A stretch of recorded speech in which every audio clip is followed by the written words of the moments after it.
Chapter 34. The day came when I realized it was hike, or be pestered to death.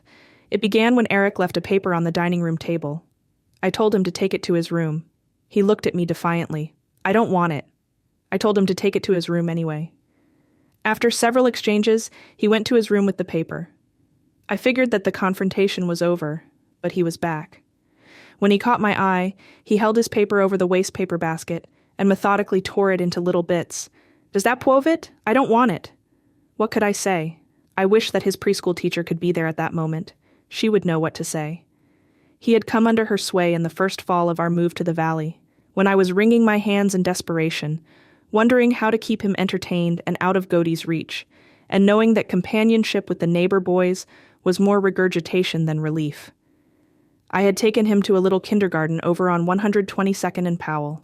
It was an extra expense and quite a drive, but I was able to share the chore with the mother of a little girl who lived near the blueberry fields above Pleasant Valley. I was forever grateful to the young teacher. She had seen so much more potential in Eric than just a disruptive child. That's what I was trying to do at the moment, see his potential.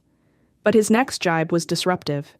If I didn't take him on a hike, he said, he was going to run away and wive in a tree with the birds. I'd heard that before, and I didn't want him living in a tree, and I didn't suppose the birds wanted him either. And I didn't want him talking baby talk. I'm not talking baby talk, he said. I'm talking like grandma. I didn't want to go into that, and since I had no good excuse, and since it was a nice day, we headed out. In fact, it was such a nice day that we wore our shorts, and Eric had on his favorite straw hat. We hiked, meaning walking fast, uphill and dale, with Brucey and Jingle Bells at our heels. I had tried to bargain with Eric to leave the dogs home. They were always in trouble, chasing rabbits and biting the tires of passing cars. But Eric wanted the whole troop. Finally, Eric spotted an opening in the woods. It looked like it might be a trail that the deer came through in the early morning when they meandered over to munch the lettuce in our garden. I resisted, but Eric grabbed my jacket and pulled me down the bank. Don't be a scaredy cat. They were the exact words that Dor had badgered me with when we were little and had climbed out on the roof of our house. So I said, if I should die before I wake, and followed. Eric forged ahead, parting the low branches which still held the remnants of the early morning fog, and tormented me with scary remarks. Mommy waddle, snakes. I wished I had been more concerned about his TV watching. Honey, there are no rattlesnakes here. In a few more steps, his attention was diverted.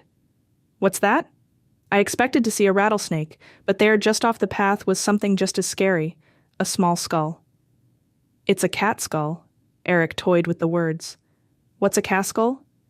It's the head of a dead cat. I trembled and nudged it into the bushes, but Jingle Bells sniffed it out. Eric retrieved it and turned it over carefully. I could see that it was crushed in over one eye. Eric began imagining horrible things. Who killed it? Maybe a monster. From then on, every turn we took, Eric confronted a new monster, which made me more miserable than I already was, and exhausted. I felt like I had already climbed halfway up Mount Everest. My clothes were damp to dripping. My face was stinging from the branches being flipped back at me. My legs itched from the patch of nettles we had gone through. Whose idea was it to wear shorts anyway? Eric was beginning to mumble and complain. I was wishing I'd let him go and live with the birds. The low-hanging branches kept knocking his hat off. In retrieving it, he would drop the cat skull. Finally, he simply entrusted it to me. Brucey added to the eerie atmosphere by lunging on ahead and then turning tail with a cowardly yip. When I was finally able to convince my little companion that it was time to go home, I realized I didn't know which way home was. I have no sense of direction. Even if the sun was shining, I wouldn't have known north from south. I wished we had moved to Boring. Then I'd be sitting in the Boring library reading Alice in Wonderland. We had just crept around a large tree when we came upon a small clearing. I stopped abruptly, feeling a sense of relief at having been delivered out of the dark woods. I looked out at the clearing. The sun shone on the winter-weary grasses that had been beaten down and lay like a worn mat, through which tender green shoots were forcing their way up into the light. Sword ferns were ready to be commandeered as ammunition by cowboys and Indians. Bushes of Scotch broom dotted the landscape. I glanced around the large clumps of trees that outlined the clearing, searching for any indication that the place might be inhabited. I spotted what seemed to be ruts. I held my breath, trying to sense any movement. It appeared that the ruts ran into a mountainous bunch of blackberry brambles. Suddenly I realized that what I had in my sights, covered almost completely by vegetation, was a dilapidated old shack. My heart was struck with a paralyzing fear. My only thought was to flee the scene as soon as possible. But to turn back was a dark torture. I realized that if I followed the ruts, they would surely lead me out to a road. But I would have to pass close by the shack. And what if there was some monster who would swoop out and grab us and drag us kicking and screaming into his lair? I collected myself, took a firm hold of Eric, motioned for silence, and we began edging our way around the clearing. As we came around the side, another sight froze me. There amongst the litter was an old wooden box obviously set up as a table.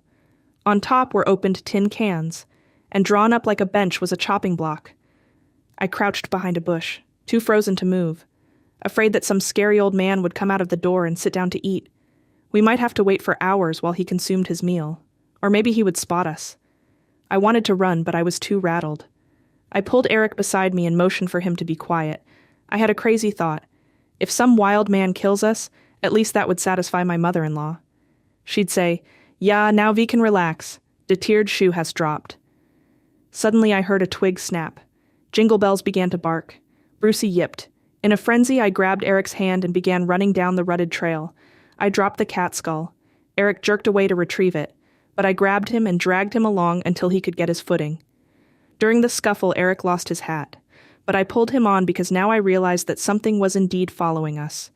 I was afraid to look back, afraid it was the crowman without a face. It was gaining on us. I could almost feel a hand on my shoulder, or the barrel of a shotgun stabbing into my ribs. I clutched Eric tighter and raced on. When I was so out of breath I was ready to collapse, the thing passed us. It was Brucey, our cowardly collie.